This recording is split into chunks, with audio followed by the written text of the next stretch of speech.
生酮饮食最大的误区，也是最不应该犯的误区，而且是最容易有严重后果的误区啊，是很多人误认为生酮饮食的人需要大量的吃脂肪。大量的吃脂肪这几个字误导了大概90%以上的是生酮饮食的人。所以你看，有很多人为了追求生酮啊，他们去喝油，或者是去喝防弹咖啡，因为他害怕他脂肪吃不够，这个是一个严重的错误。我来解释一下正确的生酮是怎么吃的。对脂肪的需求在我们每一天总热量的1%的大多数，听清楚了哈，没有一个字说大量的吃脂肪。如果你原本吃高糖饮食，一天吃2000卡路里的热量，你生酮饮食你依然是吃2000卡路里的热量，但是现在这2000卡路里的热量里面，大约有70%左右，或者是多一点或者是少一点来自于脂肪，你的总热量还是2000呢。如果你的脑海里想的是大量的吃脂肪，你会怎么吃？你吃很多的肥肉，你还怕不够，你还要去喝油，你还要去吃防弹咖啡，你知道结果是什么吗？你知不知道脂肪的热量密度非常的高啊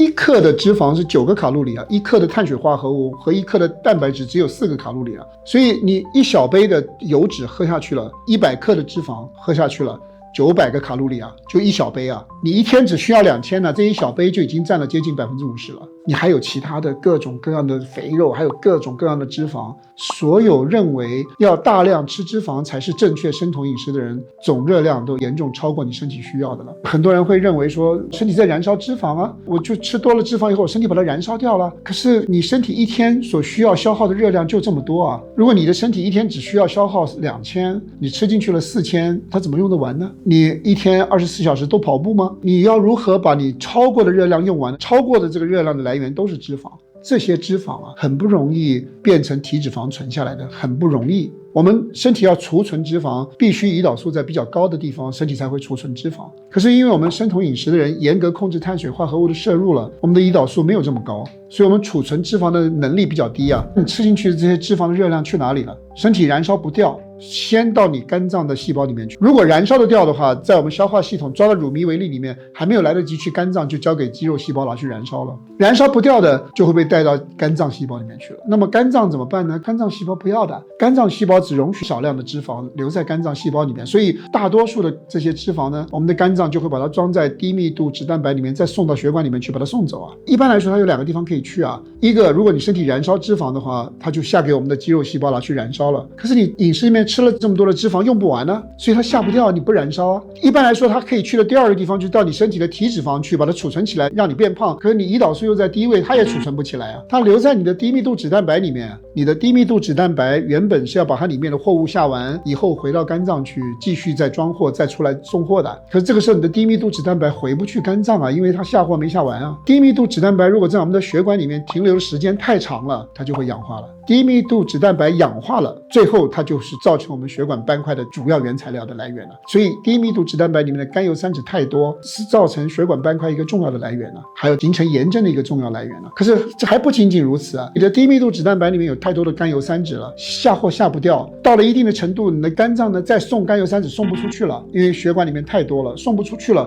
可是肝脏里面继续堆积更多的脂肪，这时候你的肝脏怎么办呢？肝脏就会把这些多余的脂肪分配到其他的内脏器官去了，你的内脏脂肪就会越来越多了。你表面上看起来你没有变胖，皮下脂肪没有变多，可是你的内脏脂肪变多了。离你肝脏最近的一个内脏，最不应该储存脂肪的一个内脏，胰腺，如果这个脂肪开始堆积到你的胰腺里面了，堆积多了会给你造成严重的健康威胁，这个是我们需要尽全力避免的。你说我明明生酮，我怎么知道我脂肪有没有吃太多了？什么叫做恰当？很简单，如果你是一个真正燃烧脂肪的人，生酮很顺利，你看你的验血报告，正常来说按照我们用的单位，你的甘油三酯比较理想的在 0.8 以下， 1.0 以下都很好，你的甘油三酯会明显的降低了。很重要的另外一个是你的高密度脂蛋白很明显的会上升。一般来说，脂肪吃太多的生酮饮食者，它的数据会是什么？它的数据高密度脂蛋白明显的上升了，可是同时它的甘油三酯也上升了。我跟你说啊，很清楚的，糖供能的人呢，高密度脂蛋白一般来说都比较低，所以它高密度脂蛋白上升，说明它真的应该就是脂供能没错了。可是它的甘油三酯上升的是非常不正常的。一般来说，我们的粉丝拿他们化验报告来给我看，我看到这2个东西同时上升的时候，我就会问他的，你是不是脂肪吃太多了？绝大多数的时候是的，吃很多肥肉，吞黄油，喝防弹咖啡，喝油，为什么？怕脂肪吃不够，把脂肪减下来了，要不了多久以后，它甘油三酯就正常了。所以看甘油三酯和高密度脂蛋白，你就会看出来，这个是吃生酮饮食的人最容易犯的错误，而且这样的错误对你的健康严重不利啊，这是最大的一个误区。有一部分的人呢，吃生酮饮食以后会出现掉头发的现象，很多人害怕自己变成秃头了。我自己也是生酮饮食的初期啊，掉头发一把一把的掉，我也很担心自己变成秃头了。我花了很多时间，后来我透过学习啊，我才了解到我们这种现象呢，其实是在换头发，不是简单的掉头发。我们每一根掉到的头发的发根呢，会长出新的头发来的，你的新的头发会比旧的头发漂亮的。所以如果你生酮初期出现掉头发现象的时候，你不需要紧张的，它就是在换头发，这个过程可能要2年呢，因为你整个满头的头发全部要换新的了。所以这个不是误区，可是你很容易产生恐惧，是没有必要的。很多人在生酮的初期的时候便秘，这个是在你刚刚开始改变饮食的时候没有做对造成的。刚刚开始改变饮食的时候，你把碳水化合物的热量严重的降低，你身体开始大量的流失水分，然后呢钠水不平衡。我们在另外一期的视频里面有讲解过，你钠水维持平衡是很重要的。如果你身体一味的排水，而你排出去的水是钠跟水一起排掉的，你口渴以后喝进来的水里面是没有钠的，所以你再补充水分，你补充来的水分还是排掉了，所以你身体其实是始终处在缺水状态的。那在这种情况下，你再喝水其实没有帮助的，你的水里面要加一点点少量的盐的，每500毫升的水里面加1克的盐就好了。你一天至少要喝4瓶到5瓶的500毫升的水啊，你这个水才够啊。那你头1个礼拜你这样做了，这种便秘的情况就不应该会出现了。所以这个也是一个刚刚开始的时候生酮的人容易遇到的一种现象。还有一种现象呢，在少数人身上会发生的，叫酮感冒。酮感冒一般来说，胰岛素抵抗比较厉害的人比较容易出现。酮感冒是什么意思呢？从什么原因造成的酮感冒什么现象？首先我们先讲酮感冒是什么意思。因为你知道，如果你原本是吃高糖饮食的人呢，你的脑细胞始终有葡萄糖可以燃烧，有的时候多，有的时候少，但是呢它始终都会有。你说你有的时候不吃东西，你血糖变得比较低，你的身体会制造升糖素，把你的肝糖原调动出来，肝糖原然后把你的血糖升上去，你脑细胞就有葡萄糖可以用了。所以吃高糖饮食的人，你身体的能量是有波动的，但在波动的状态下，你脑细胞还是可以得到能量的，有的时候多，有的时候少，这个区别。可是你一旦开始吃生酮饮食了，尤其是初期，碳水化合物的热量非常低了，而这个时候你的身体呢还没有开始燃烧脂肪，尤其是胰岛素抵抗的人呢，胰岛素抵抗的人从燃烧葡萄糖转变过来燃烧脂肪的灵活度是很低的，它需要比较长的时间啊。在这个青黄不接的时间里面，你的脑细胞呢得不到足够的能量了，你身体里面开始缺少葡萄糖了，肝糖原也被消耗的差不多了，可是你的身体始终还没有开始燃烧脂肪，身体没有酮体可以用，这个时候你的脑细胞就出现明显的缺少能量了。你的感觉会是什么？我经历过10天了，我比较切切我自己的状态。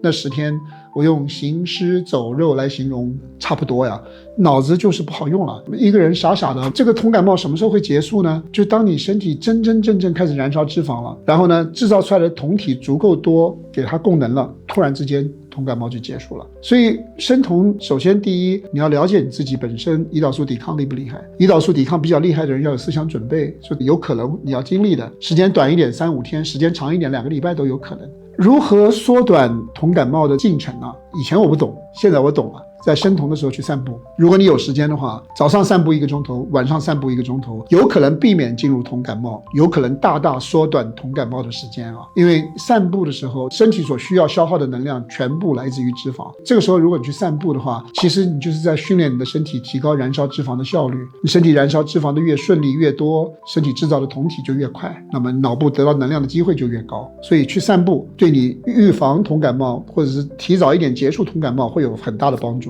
不要忘记喝盐水。这几个是我们生酮的人比较容易进入的误区。有一些人会问生酮和退酮的问题，因为有一些人主张碳循环。生酮和退酮它的关系究竟是什么？很多人以为我生酮了，我的血酮达到了 0.5 了，达到 0.8 了，我生酮了。突然有一天测酮的时候酮体掉到 0.2 了，就认为自己没有酮了，是不是就退酮了？首先我们要有正确的认识啊，酮体是燃料啊。什么叫燃料？是可以被燃烧掉的。你身体把它制造出来了，然后你身体体就把它用掉了。所以任何时候你测的酮体它不是一个固定的数字啊，它都有可能正在上升的过程，也有可能是正在下降的过程啊。那你制造它的时候它在上升呢，你燃烧它的时候它在下降的。OK， 所以这是第一点，我们需要对血酮有正确的认识。你一定要一个数字当做你今天的血酮的标准的话，我建议你晚上测酮。晚上测酮啊，生酮初期的人早上的血酮会稍微高一点，晚上的血酮会稍微低一点。可是生酮进入比较成熟期了以后，早上睡醒觉的时候血酮会低一点，晚上的血酮会高一点。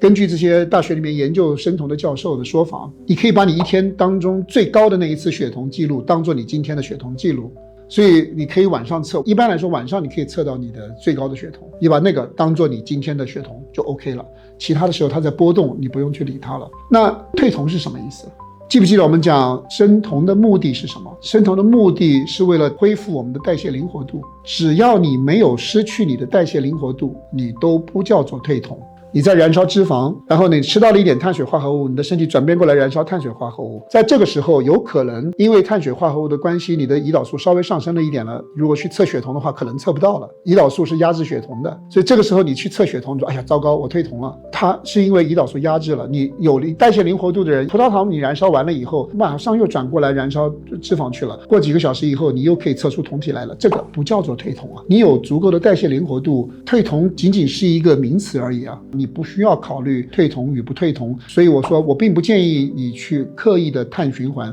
真正什么时候退酮了，回不来了，你失去代谢灵活度了，那个就真正叫做退酮了，你要重来了。大概我可以跟大家分享的就是这几点了。